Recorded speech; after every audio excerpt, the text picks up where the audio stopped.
welcome to my YouTube video. In this video I'm going to show you how to work a bind off in pattern. Then the pattern is going to be knit 2 purl 2 ribbing. And I want to show you the difference first between binding off versus binding off in pattern. On this swatch I just bound off all the stitches knitwise. On this swatch I bound off purlwise. And in this swatch I bound off in pattern. So let's look at these up close. When you bind off knitwise, you can see that it causes the bind off, that little chain look, to be all the way forward on the front of the fabric. It's totally leaning forward. And it also, can you see how it causes the fabric to splay out? It doesn't allow the ribbing to pull in as ribbing should. Also notice over here on the end that we have this enlarged last bind off stitch, and I'm going to show you how to avoid that as well. This swatch was worked by binding off purlwise. So you can see now the chain is on the back side and it started here and goes this way. So I bound off purlwise from here to here, and it does the same thing. It causes all of the ribbing to splay out. It can't pull in because this is pushing it out. But you can notice if you want to force the chain to be on the front, you would do it knitwise. If you want to force the chain to be on the back, you would do it purlwise. But when you bind off in pattern, what happens is the chain goes right along the top of the fabric. It doesn't face forward and it doesn't face to the back. And you can see it allows the ribbing to have its elasticity. Huge difference. Huge, huge, huge difference. And it doesn't make this decorative edge along here. And you don't always want that on the neck of your sweater. Now these have not been blocked. I just took them off my needles just now. But you can see already the difference. And in this swatch here, I used a little technique to avoid the last enlarged bind off stitch. And even if I pull it up, see, it's not enlarged there. This one has the enlarged last bind off. This has the last enlarged bind off. So let's get to it. Let me show you how to do this. Okay, so this is how you do it. We've got our knit 2 purl 2 ribbing here. We're going to start out, I've done a couple here. We're going to start right out here with the knit stitch first. So we're going to work that as a knit and then bind it off. And then we look below the needle, we can see the next stitch is going to be a knit. So we bind that off knitwise. Now we have a purl coming up, so that means we're going to purl into this stitch and bind it off.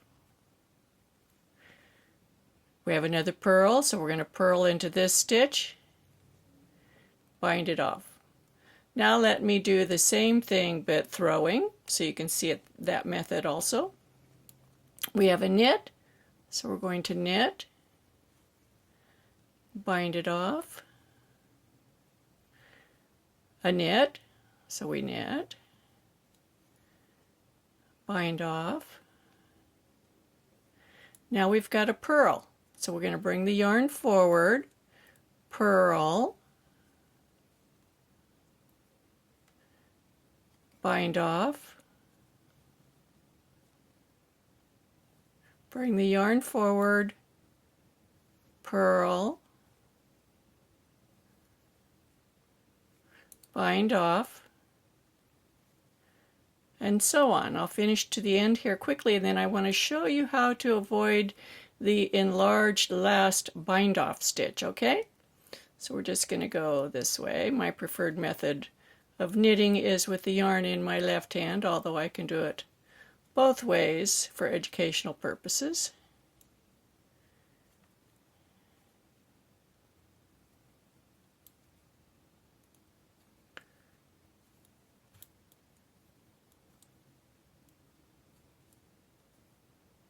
Almost to the end.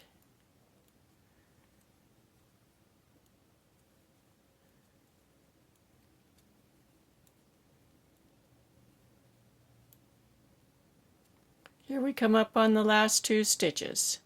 This is where you usually have the problem of this last stitch getting too big when you're binding off.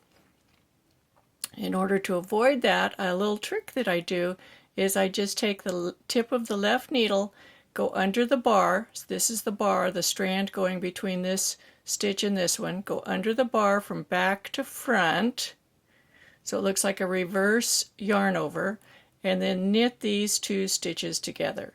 Super simple. Avoids the last stitch being enlarged. Nice and tidy. Then we'll trim our yarn here and pull it through and take a look at this.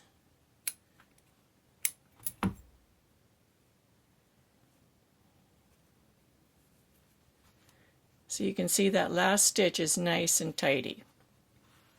If you enjoy watching my YouTube videos, be sure to subscribe, give me a thumbs up, hit the subscribe button, and you'll be notified when I have new videos coming out. And you can leave your comments down below if you like.